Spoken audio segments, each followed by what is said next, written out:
स्वयं राम जी ने अपने हाथ से निर्मित किए हैं। इसलिए उनकी आकृति का जब दर्शन करो तब सोचिए कि इस आकृति को स्वयं भगवान तराश रहे हैं। वो श्री राधा गोपीनाथ जिनकी सेवा स्वयं सीता जी करती हैं, जो ब्रह्मा जी के द्वारा, जो शंकर जी के द्वारा सेवित हैं, ऐसे गोपीनाथ कैसे हैं? मंद हसन मन मोहत हेली, मंद हसन मोहत हेली, निर्तत सखियन साथ, निर्तत सखियन साथ, हाँ, निर्तत सखियन साथ, निर्तत सखियन साथ, रंगीला आली राधा गोपीनाथ, रंगीला आली राधा गोपीनाथ, हे रंगीला आली राधा गोपीनाथ, रंगीला राधा गोपीनाथ, मंडल रास रमत है रसिया, मंडल रास रमत है रसिया, मंडल रास रमत है रसिया, मंडल रास रमत है रसिया, गही ब्रज बनीता हाथ, ब्रज बनता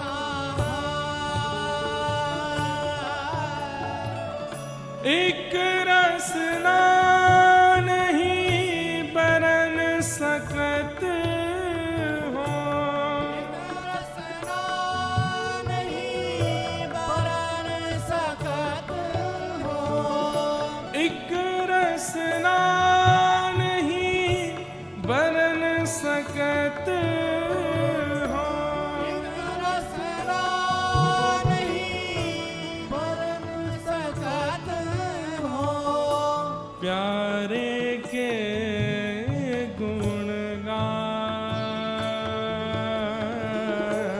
प्यारे के गुण गाए, हाँ, प्यारे के गुण गाए, प्यारे के गुण गाए, रंगीला ली राधा गोपीनाथ, रंगीला ली राधा गोपीनाथ, हे रंगीला ली राधा गोपीनाथ, रंगीला राधा गोपीनाथ। सरस माधुरी जी कह रहे हैं गोपीनाथ जी कैसे हैं? बोले एक रसना नहीं बरन जात है। एक जीव से उनका गुणगान हम गा नहीं सकते हैं, लेकिन फिर भी यदि आप पूछ रहे हैं कि कैसे हैं गोपीनाथ, तो अंतिम पंक्ति में कहते हैं, हे सरस माधुरी निरख नयन छवि, सरस माधुरी निरख नयन छवि, सरस माधुरी निरख नयन छवि, सरस माधुरी निरख नयन छवि, सब विधि भई सनाथ, विधि भई अरे अब तक मैं अनाथ था, मेरा कोई स्वामी नहीं, मतलब मेरा मन अनाथ है, कभी कहीं लग जाता है, कभी कहीं लग जाता है, कभी कहीं लग जाता है, इसका कोई स्वामी नहीं, एक ठौर नहीं है मेरे मन की। कभी किसी खान पान में लग जाता है, कभी किसी पहनावे उड़ावे में लग जाता है, कभी किसी व्यक्ति में लग जाता है, कभी किसी वस्तु में लग जाता है। इस मन की एक ठौर नहीं है, अनाथों की तरह घूमता रहता है। लेकिन गोपीनाथ जी को देख करके रसिक जन क्या कह रहे हैं? सरस माधुरी निरख नैन छवि, सब विधि भई सनाथ। अब मेरे मन को नाथ मिल गए हैं, अब मेरा मन अनाथ नहीं है, सब जगह नहीं भटकेगा, एक अकेला इनके चरणों में रहेगा। हे सरस माधुरी निरख नयन छवि, सरस माधुरी निरख नयन छवि, सब विधि भई सनाथ। सब विधि भई सनाथ। रंगीला आले राधा गोपीनाथ, रंगीला आले राधा गोपीनाथ, हे रंगीला आले राधा गोपीनाथ, रंगीला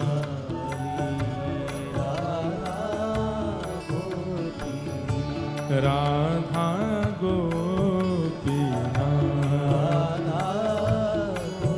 हे राधा गोपीनाथ। श्री राधा गोपीनाथ की जय। ऐसे श्री राधा गोपीनाथ, खीर चोरा गोपीनाथ, उनका आज दर्शन करके आए, खूब सुख मिला। आप सबको भी कभी अवसर मिले जरूर जाइएगा, ठाकुर जी का मधुर दर्शन करके आइएगा। जन्माद्यस्य यतोऽन्वयादितरतश्चार्थे स्वविज्ञस्वराट्, तेने ब्रह्म हृदय आदि कवये मुह्यन्ति यत्सूरयः। तेजो वारि मृदां यथा विनिमयो यत्र तृषर्गो मृषा, धाम्ना स्वेन सदा निरस्तकुहकं सत्यं परम धीमहि। अच्छा, हमारी प्रार्थना, जितने भी आगे कैमरामैन हैं, जो भी इस रेलिंग के आगे घूम रहे हैं फिर रहे हैं, सबसे अब हमारी बिल्कुल हाथ जोड़ के प्रार्थना, सब बैठ जाएं, कोई भी घूमे ना। अगर हिंदी में ना समझ पाए हों तो इनको उड़िया में कोई समझा दो आके। हाँ, अब कोई भी आगे नहीं आवे, और जो कैमरामैन है वो भी बात ना करें, सब लोग बैठ जाएं। सब बैठ कर के केवल पीछे आपके हजारों लोग बैठे हैं, उन सबका ध्यान भटकता है। और बीच में भी एक लाला खड़ो है खंबा की तरह, वो बैठ जाए गरुण जी की तरह। हाँ, तुम्हारे कारण देखो कितनों को हम नहीं देख पा रहे हैं, बैठ जाओ। सब जो हो जाना चाहिए 12 से 4 के बीच में, सब व्यवस्था प्रमुख आके यहाँ सब काम कर दिया करो। 4 बजे के बाद यहाँ कुछ नहीं होना चाहिए, केवल कथा होनी चाहिए। जन्माद्यस्य यतोऽन्वयादितरतः, श्रीमद् भागवत जी का प्रथम श्लोक। ठाकुर जी जन्म मरण आदि आदि जो मानवों के कर्म हैं, इन सब में कभी ठाकुर जी नहीं आते, वे इन सब से इतर हैं, वे इन सब से इतर हैं। जन्म आदिर अन्वयाद इतरतः।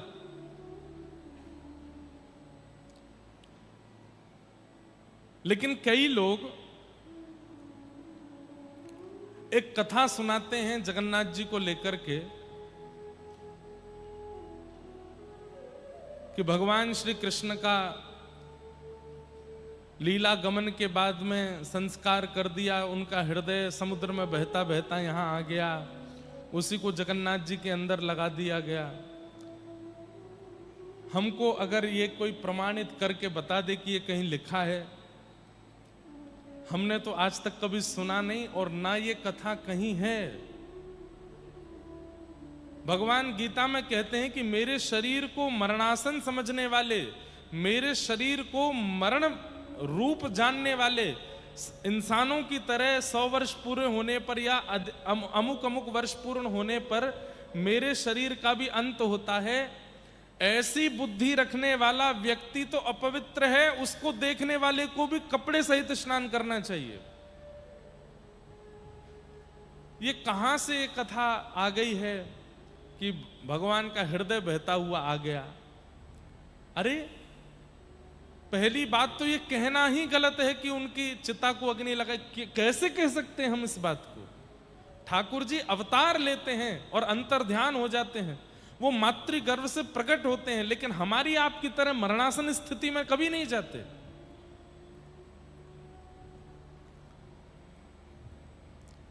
श्री जगन्नाथ महाप्रभु के, श्री बलभद्र जी के, सुभद्रा जी के पावन दारू ब्रह्म के विग्रह में जीवित शालिग्राम जी विराजमान है। और रही बात हृदय की, तो केवल जगन्नाथ जी के भीतर ही हृदय थोड़ी है, जितने भी ठाकुर भारतवर्ष में विराजमान सबके अंदर हृदय है। बिहारी जी में भी हृदय है, राधा रमण जी में भी हृदय है, राधा वल्लभ जी में भी हृदय है, हमारे गिरिराज जी तो साक्षात हृदय ही हैं। पर इस बात को इस तरीके से नहीं कहना चाहिए कि वो हृदय ऐसे निकल करके बहता हुआ आया ना, ये उचित नहीं है। और इसको कई लोग प्रमाणित करने लगे हैं, कई फिल्म जगत के लोग, कई और भी लोग इसको, इसके ऊपर खूब बनाने लगे हैं पिक्चर वगैरह भी। नहीं, ये उचित नहीं है। भगवान कौन है? जो जन्म मृत्यु आदि आदि मानवों की जितनी भी क्रिया हैं उनसे जो बिल्कुल इतर हैं, वही परमात्मा है। जन्माद्यस्य तोन्वयादितरतः चार्थे स्वविज्ञ स्वराट। वो अविज्ञ हैं, अनविज्ञ नहीं है, सब जानते हैं, उन्हें सब पता है। उनके सामने कौन किस रूप से गया है, किस भाव से गया है, किस पीड़ा से गया है, उन्हें सब पता है। मैं कथाओं में कहा करता हूं कि महाप्रभु जगन्नाथ जी के नेत्रों में पलक नहीं है। क्यों पलक नहीं है? उसके दो कारण। पहला कारण, इतनी भीड़ में लोग मेरा दर्शन करने आते हैं, कहीं दर्शन करने वाले ने भीड़ के कारण उसकी पलक झपक गई और वो मुझे नहीं देख पाया, तो मैं अपनी पलक खुली रखूंगा ताकि मैं उसको देख लूं। वो भले ही मुझे नहीं देख पाया, मैं उसको देख लूंगा। इसलिए अनमिष नेत्र हैं, निमिष कहते हैं इनको। महाप्रभु जगन्नाथ जी के अनमिष नेत्र हैं, अपलक नेत्रों से ऐसे ही रहते हैं। और कोई बहुत भीड़ भाड़ में नहीं भी देख पाता तो कहते टेंशन नहीं, मैं देख रहा हूं ना। और एक बात बोलूं, पूरे विश्व में जितने भी मंदिर हैं वहां हम दर्शन करने जाते हैं, ठाकुर जी को हम देखने जाते हैं, पर महाप्रभु जगन्नाथ जी का ऐसा स्थान है जहां हम खुद को दिखाने जाते हैं, हम अपने आप को बताने जाते हैं, दिखाने जाते हैं। ठाकुर जी हमको देखते हैं, ठाकुर जी हमको देखते हैं। तो पहला कारण, ठाकुर जी के अनमिष नेत्र क्यों हैं? कहीं तुम देखने में चूक जाओ तो टेंशन नहीं लेना, मैं तुमको देख रहा हूं, मेरी दृष्टि तुम पर पड़ रही है। चार्थे स्वविज्ञ स्वराट, वे अविज्ञ हैं, सब जानते हैं। दूसरा कारण ठाकुर जी के नेत्र खुले रहने का क्या है? कई बार हम जब ठाकुर जी के सन्मुख जाते हैं इतने भावुक हो जाते हैं, इतनी सारी भावनाएं मन में आने लग जाती हैं कि हम मूल बात ठाकुर जी से कह ही नहीं पाते। ठाकुर जी अपने नेत्रों को गाढ़ करके हमको देखते हैं, खूब चौड़ा चौड़ा खोल करके देखते हैं, ताकि केवल बाह्य रूप से ना दिखें, हमारे मस्तिष्क को भी वो देख लें, हमारे हृदय को भी वो देख लें, हमारे अंतरंग में चल रही जितनी भी भावना विचारधारा सबका दर्शन वो कर लें। इसलिए बड़े बड़े नेत्रों से हमको देखते रहते हैं। वे अविज्ञ हैं, अनविज्ञ नहीं है, सब जानते हैं, उन्हें सब पता है, उन्हें कुछ बताने की आवश्यकता नहीं है। आप तो बस उनके सामने चले जाओ, उन्हें सब पता है। आप कहोगे महाराज जी सब पता होने के बाद भी कई बार हमारे साथ गलत हो रहा होता है। ठाकुर जी को सब पता है तो फिर भी हमारे साथ गलत क्यों होता है? ठाकुर जी गलत नहीं करते।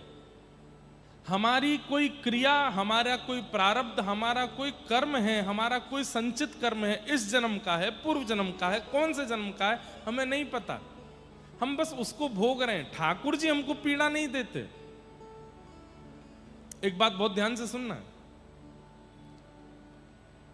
पूरे विश्व में 8 अरब से ज्यादा मानवों की जनसंख्या है।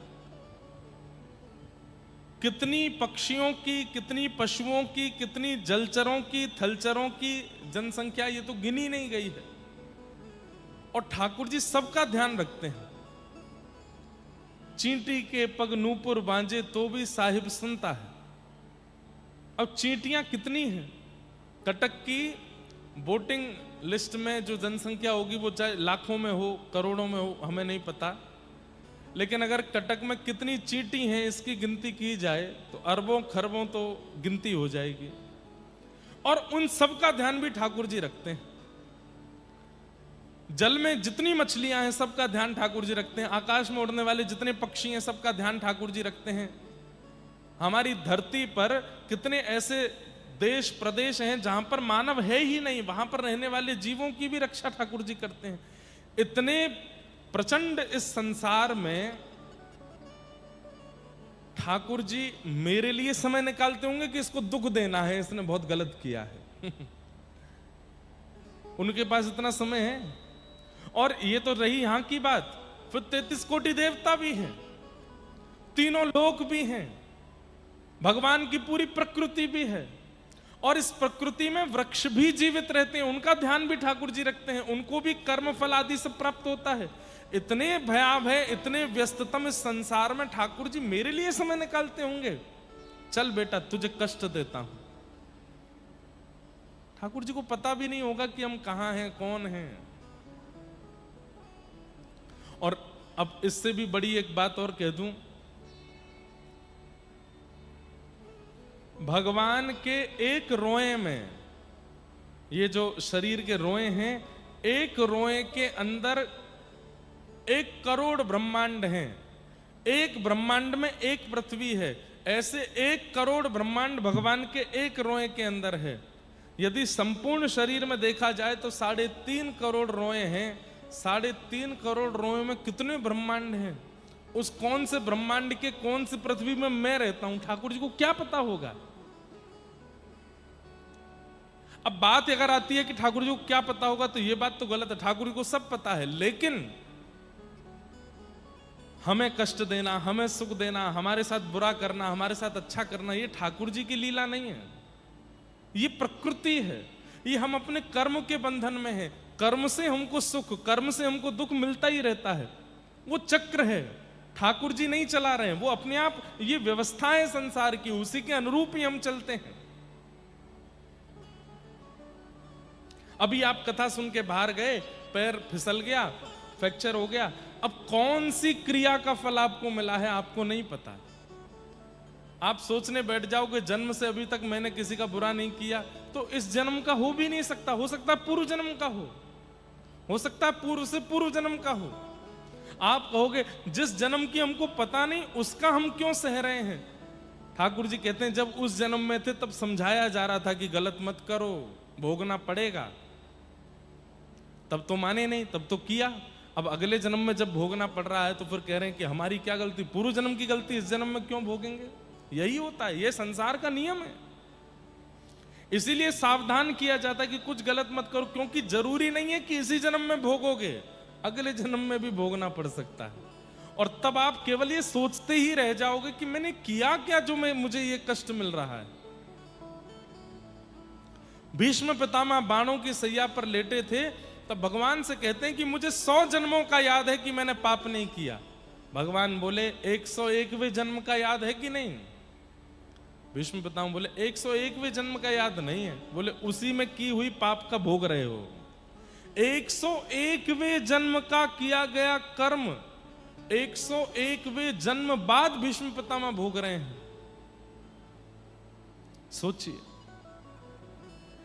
इसलिए ठाकुर जी पर कभी दोषारोपण मत किया कीजिए कि आप मेरे साथ ऐसा क्यों कर रहे हैं। ठाकुर जी नहीं कर रहे हैं, ये कर्म गति है। हमारे जगन्नाथपुरी के भगवान के परम भक्त हुए श्री माधवेंद्रपुरी, श्री माधवदास जी। माधवेंद्रपुरी दास अलग है, माधवदास अलग है। माधवदास, सब लोग इधर देखो, ध्यान से सुनो। बड़ी प्रसिद्ध कथा है कि माधवदास जी को अतिसार का रोग हो गया, एक पेट का रोग हो गया, जिस रोग में वे बिस्तर पर ही मलमूत्र आदि का परित्याग कर देते थे, जिस कारण से ना वो मंदिर जा पा रहे थे, ना महाप्रभु जी का दर्शन कर पा रहे थे।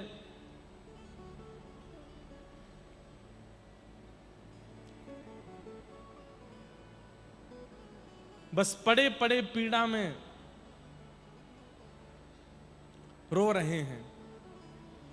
तभी महाप्रभु जी ने विचार किया कि मैं चलता हूं, और महाप्रभु जी एक बालक का रूप धारण करके आए, जगन्नाथ भगवान, और श्री माधवदास जी की सेवा करने लगे।